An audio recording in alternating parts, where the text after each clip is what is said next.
Hi there.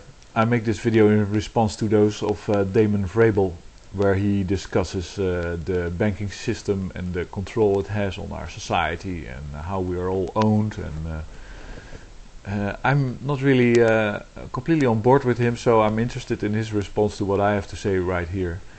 One of the things that he says, first of all, I think that he has to reread his literature a little bit. He made a video where he said that he got some emails with a quote of Sun Tzu, something like, know your enemy, and that this was some kind of assault on his person or threat by people that are of the, let's say, the despotic, dominant, warmongering type. I don't agree with that at all. If you ever read Sun Tzu, he only has one army that he wants to fight with, and that's the desperate army. That's the army that has no other choice, that has to fight for its life, otherwise it would get destroyed.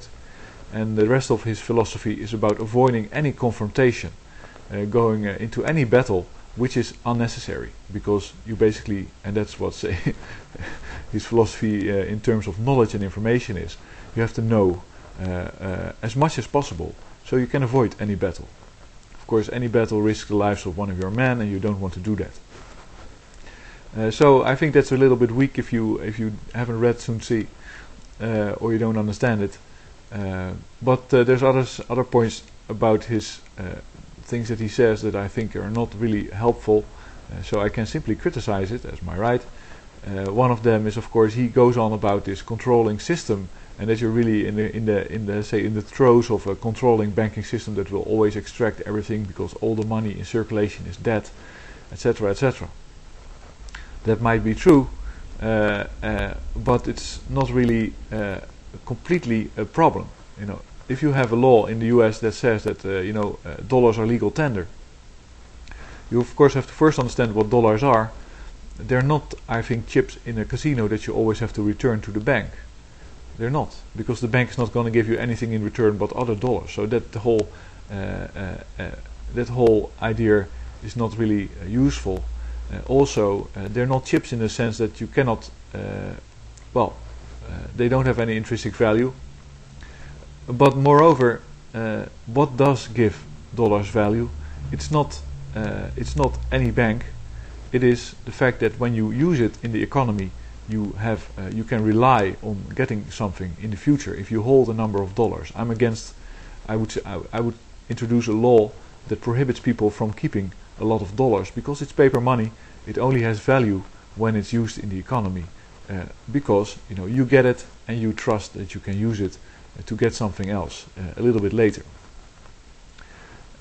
That, of course, is a situation that you can easily isolate. So you can easily isolate a number of dollars from the pool of dollars in circulation and only use them locally with people that you can trust to deliver something back for those dollars. So there's no real need, and if you do that based or with dollars that are profit, so let's say I produce something that somebody else wants to buy and I can cover the cost and I get left with $5 extra every time I sell my product, those $5 are owned by nobody else but me. I don't have to repay them to anybody. Even though some bank issued them sometime, somewhere, and wants them back, I can just say, you won't get them back, because they're my dollars. That's the way the world works. And if I put those dollars in circulation amongst people that I trust to deliver value, then I have an independent economy with an independent money, basically, with its own philosophy. And the only thing I need to do, for instance, if you want to give your town or your city or your municipality a boost, you make a database, you register all dollars that you allow that are profit within the community. And then you register them and you only allow their use. So it's as easy as printing new dollars, but that's hard, or new currency, but those are really hard to accept. It's much easier to simply say that every entrepreneur in your municipality can register its profit dollars in cash and then use that in circulation locally. And that's completely independent of any banking system, and no banking system can ever touch it because it's profit. And I think the biggest, let's say, thing that I think is it's interesting to talk about a control threat, because people viscerally hate control. That's what politicians always use with if you're a Republican and you want to abolish any medical care for anybody, you say, well, the government will control your health, and everybody will be against it because you hate control. That's just the opposite of freedom. Very logical. It's always very disappointing when you find yourself controlled. It's just a negative. So it's and you can capture people by talking about this control and this and that. But I think it's more useful personally to talk about what frees you, and to understand what is capturing you in the current situation. And I think the best way to describe it is that people, consumers, have been forced to lose any ability to add value, to deliver value to the economy. So just, let's say, try to make a profit. I personally have the same problem. Let me try to make a profit. I have a problem because I can work as an IT manager, or I can do some job and I make a shitload of money because the economy here is okay in Europe, relatively. I get job offers.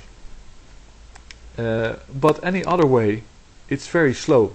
So I can do some carpentry work and I make very little money. But what I did in the last years is to develop a number of skills that are valuable. So I know about carpentry, I know about shipbuilding, I know about electronics, I know about LED lighting, I know about solar panels. I actually made solar panels. I know all these skills.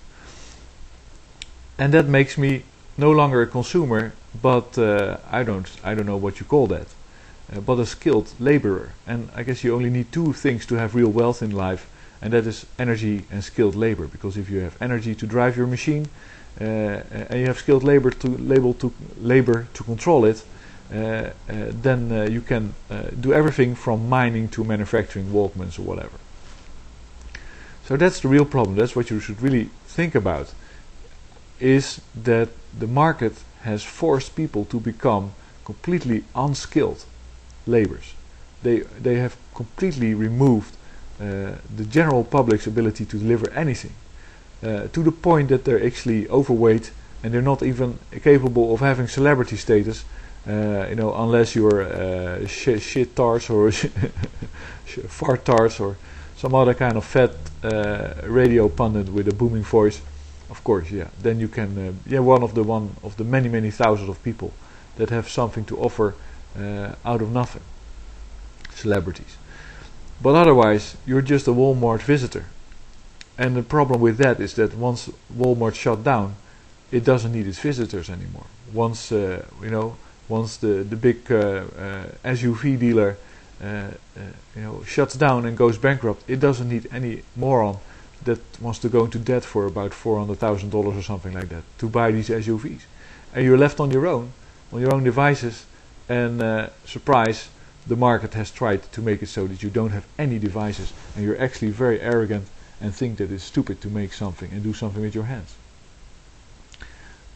And that's, I think, the biggest problem that you need to address, because the banks and the banking system and the money system, you can just, you can just throw it over. You can just say, well, let's introduce a law that says that all banks become public property again. That nobody can do fractional banking anymore. So we know that what's in our accounts stays there or gets invested. That we know that the Federal Reserve is owned by the public, and it's no longer the Federal Reserve, but it's simply the money issuing bank, and we issue as much money as we need to keep the economy, the velocity in the economy going. That's a big change. I agree, but it is as easy as running over these institutions, and that's very easy. And what doesn't help in that case is a myth of immense power of these institutions. They have no power whatsoever. That's the whole thing. They just try to make the rules like Warren Buffett tries to make the rules now that he's under investigation of the SEC. It's a game. And if you if you confuse people enough, you can say, well, I have a plan and I'll reorder your mind so that you have a better understanding of reality again. And of course I do it by my own rules. But it's a game between people, and if people are assholes, you can just kick them out of the system. I think people should start doing that. I completely agree with that. Max Kaiser suggests to shoot them or use a guillotine.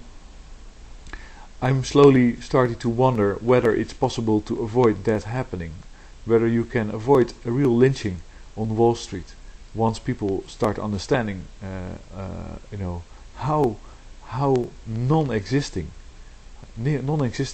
the superiority is, how much it's basically based on sheer hubris, sheer bluff. If you put on a suit and you act arrogant, then you can impress a lot of people. And if you ask them for a little bit of money, then you can buy a car at a certain point, and you become your self-perpetuating salesman. And that's what bankers are. They stole some money from society, and they became self-perpetuating salesmen. And they try to make you feel as incompetent and as invaluable as possible. And of course the market helped make you less less competent. But the only thing you need to do is decide to become competent again. And you don't really need to learn the Bible by heart. So what I mean is, you don't really need to learn in how many ways you've been screwed over. That's just like a girl that's been raped doesn't really have to know in which position she has been raped to understand what happened to her and to find a response. She just has to go back to the rapist and break his skull. That's simply what she needs to do then. In my opinion, of course, rapists have right too. I'm sorry to say this for all the women, but you catch my drift. You don't have to learn the Bible. You don't have to understand the whole system. The system is crap. You have to get rid of it. That's what you need to do.